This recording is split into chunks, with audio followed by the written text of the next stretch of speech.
6 राज्यों की 7 विधानसभा सीटों पर आज उपचुनाव होने हैं। 7 विधानसभा सीटों पर अब वोटिंग जारी है। वोटिंग को लेकर सुरक्षा के पुख्ता इंतजाम किए गए हैं। INDIA और एनडीए के बीच सीधी टक्कर है। देश के 6 राज्यों की 7 विधानसभा सीटों पर उपचुनाव के लिए वोट डाले जा रहे हैं। वोटिंग को लेकर सुरक्षा व्यवस्था पुख्ता कर दी गई है। आप ये जान लीजिए कि INDIA और एनडीए के बीच सीधी टक्कर है। इसे एक लिटमस टेस्ट भी माना जा रहा है। यूपी, पश्चिम बंगाल, केरल, झारखंड, उत्तराखंड की एक सीट, त्रिपुरा की 2 सीटों पर वोटिंग डाली जा रही है। चुनाव आयोग के मुताबिक उत्तर प्रदेश की घोसी, उत्तराखंड की बागेश्वर, पश्चिम बंगाल की धूपगढ़ी और झारखंड की डुमरी, केरल की पुथुपल्ली, त्रिपुरा की बोक्सानगर और धनपुर सीट के लिए उपचुनाव हो रहे हैं। इन चुनावों के नतीजे 8 सितंबर को आएंगे। ये भी जान लीजिए कि घोसी और धनपुर सीट पर मौजूदा विधायकों के इस्तीफा देने की वजह से चुनाव हो रहे हैं। बाकी 5 सीटों पर मौजूदा विधायक का निधन होने के चलते चुनाव हो रहे हैं। तो बड़ी खबर आपको बता रहे हैं, देश में आज 7 सीटों पर उपचुनाव हो रहे हैं। वोटिंग की जो प्रक्रिया है वो शुरू हो चुकी है। इस उपचुनाव को INDIA गठबंधन और एनडीए के बीच पहली सीधी टक्कर के तौर पर देखा जा रहा है। ऐसा इसलिए है क्योंकि इतने दलों के साथ आने और फिर इंडिया गठबंधन बनने के बाद ये किसी भी राज्य में पहला चुनाव होगा।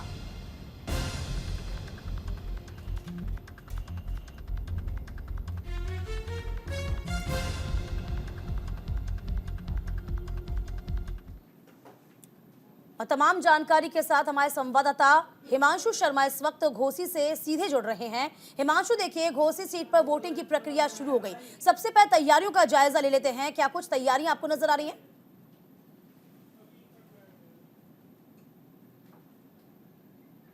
जी देखिए, बता दूं कि सुबह 7 बजे से ही घोसी विधानसभा शुरू हुए हैं।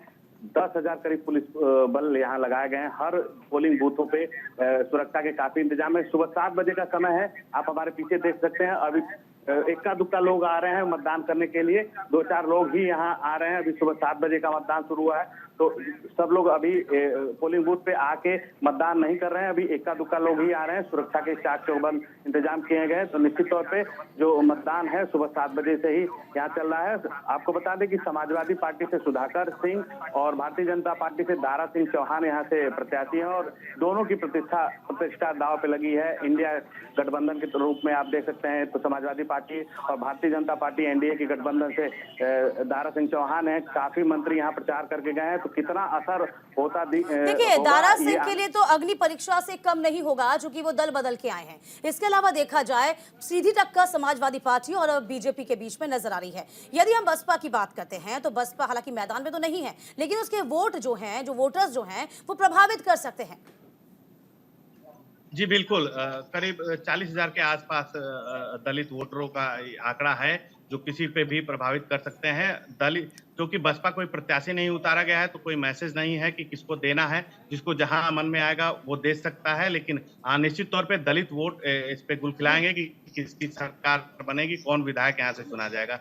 तो ये आने वाला वक्त बताएगा कि दलित वोट किसके पाले में जा रहा है, कौन ले पा रहा है। बिल्कुल, समाजवादी पार्टी और भाजपा दोनों ने ही बहुत मेहनत की हुई है और लगातार ये भी हम देख पा रहे हैं कि 10 दिन से तो अखिलेश यादव डेरा जमाए हुए थे और योगी आदित्यनाथ ने भी कोई कोर कसर नहीं छोड़ी है। जी बिल्कुल, अगर बात की जाए, नामांकन के बाद से ही चुनाव प्रचार शुरू हो गया था।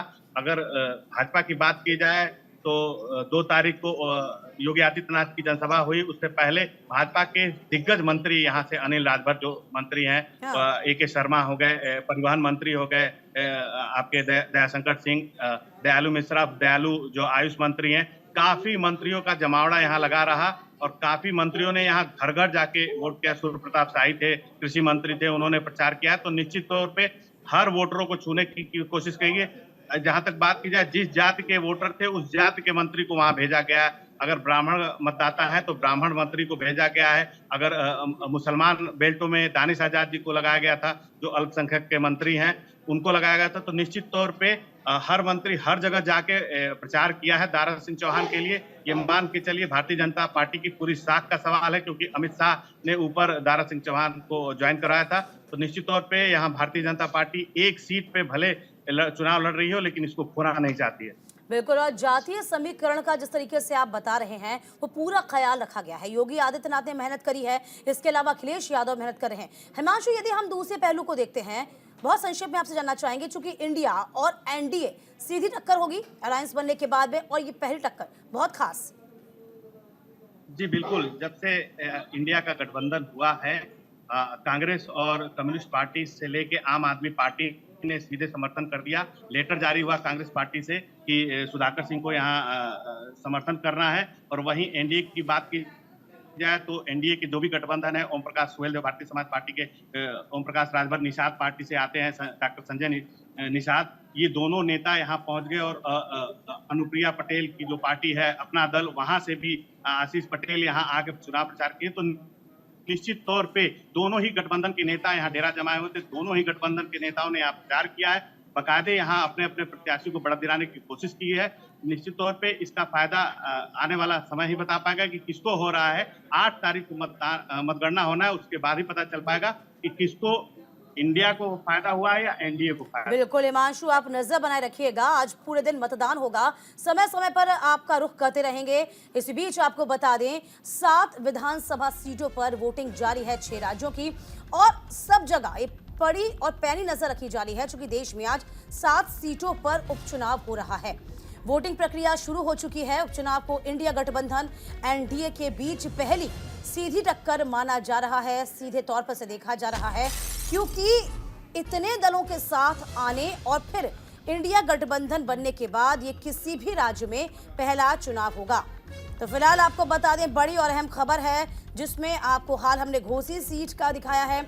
इसी के साथ साथ आपको बता दें कि लगातार यहां पर केरल के पुथुपल्ली में भी उपचुनाव के लिए मतदान की प्रक्रिया जारी है। पुथुपल्ली में आज मतदान हो रहा है। मुकाबला कांग्रेस के नेतृत्व वाले यूडीएफ के चांडी ओमान, सीपीआईएम के नेतृत्व वाले एलडीएफ के जैक सी थॉमस और बीजेपी के नेतृत्व वाले एनडीए के लिगिन लाल के बीच है। तो वोटिंग के लिए मतदाता लगातार अब पहुंच रहे हैं। इसके अलावा आपको बता दें कि झारखंड के डुमरी में भी वोटिंग की प्रक्रिया शुरू हो गई है। मतदान केंद्रों पर मतदाता अब पहुंचने लगे हैं। झारखंड के गिरिडीह के जिले के डुमरी सीट पर विधानसभा के उपचुनाव के लिए वोटिंग की प्रक्रिया शुरू हो गई है। मतदाता बूथ स्तर पर पहुंच रहे हैं। कुल यदि हम झारखंड की बात करते हैं, 373 बूथों में 29,86,029 मतदाता अपने वोटों का इस्तेमाल करेंगे। यहाँ इंडिया गठबंधन की कैंडिडेट बेबी देवी का एनडीए के उम्मीदवार यशोदा देवी से सीधा मुकाबला होगा। बात अब मऊ जिले की घोसी सीट की हम कर रहे हैं। लगातार आपको हाल भी बताया कि हालांकि अभी शुरुआती चरण है, शुरुआती दौर है। जैसे जैसे दिन चढ़ेगा, दिन बढ़ेगा, इसके बाद जो मतदाता हैं उनके आने की प्रक्रिया भी शुरू हो जाएगी। तो मऊ की घोसी सीट इस बार बीजेपी और समाजवादी पार्टी दोनों के लिए प्रतिष्ठा का प्रश्न बनी हुई है। ये बीजेपी के दारा सिंह चौहान और समाजवादी पार्टी के सुधाकर के बीच सीधी टक्कर होगी। एनडीए बनाम इंडिया का एक अघोषित लिटमस टेस्ट भी इसे कहा जा रहा है घोसी सीट के लिए। चलिए लगातार आपको बता रहे हैं, ये अग्नि परीक्षा साबित होगा उपचुनाव, जो कि 7 सीटों पर उपचुनाव हो रहे हैं। इंडिया गठबंधन के लिए इस एक चुनौती के तौर पर सीधे तौर पर देखा जा रहा है, क्योंकि इतने दलों के साथ आने और फिर इंडिया गठबंधन बनने के बाद ये किसी भी राज्य में पहला चुनाव हो रहा है। ऐसे में भाजपा की कोशिश है कि जीत कर अपना जलवा को कायम रखें। इसीलिए गठबंधन दलों की ओर एक प्रेशर भी हम कह सकते हैं, क्योंकि उनके लिए ये अग्नि परीक्षा से कम नहीं होगा।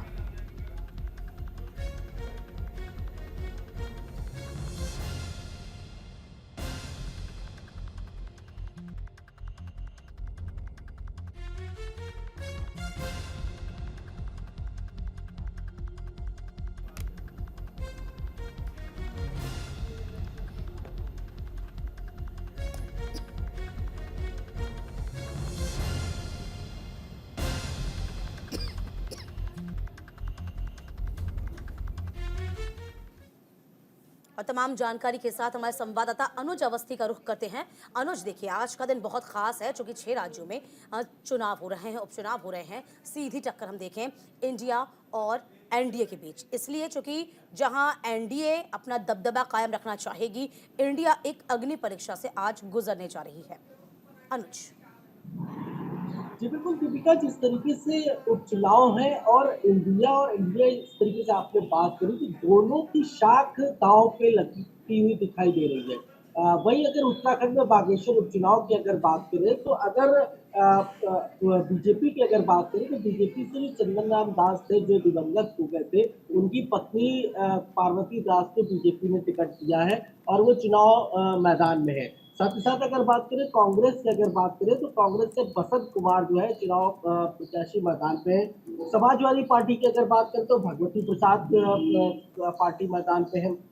उत्तराखंड क्रांति दल जो यहाँ का लोकल दल है, यहाँ लोकल की पार्टी है, तो वह उसमें से अर्जुन कुमार देव पार्टी प्रत्याशी बनाया गया। और अगर उत्तराखंड परिवर्तन पार्टी की अगर बात करें तो भगवत कोहली को यहाँ का प्रत्याशी बनाया गया। अब सबसे बड़ी बात दीपिका ये होती है कि किस तरीके से चुनाव मतदान होता है, क्योंकि अभी से मतदान की प्रक्रिया शुरुआत हो चुकी है।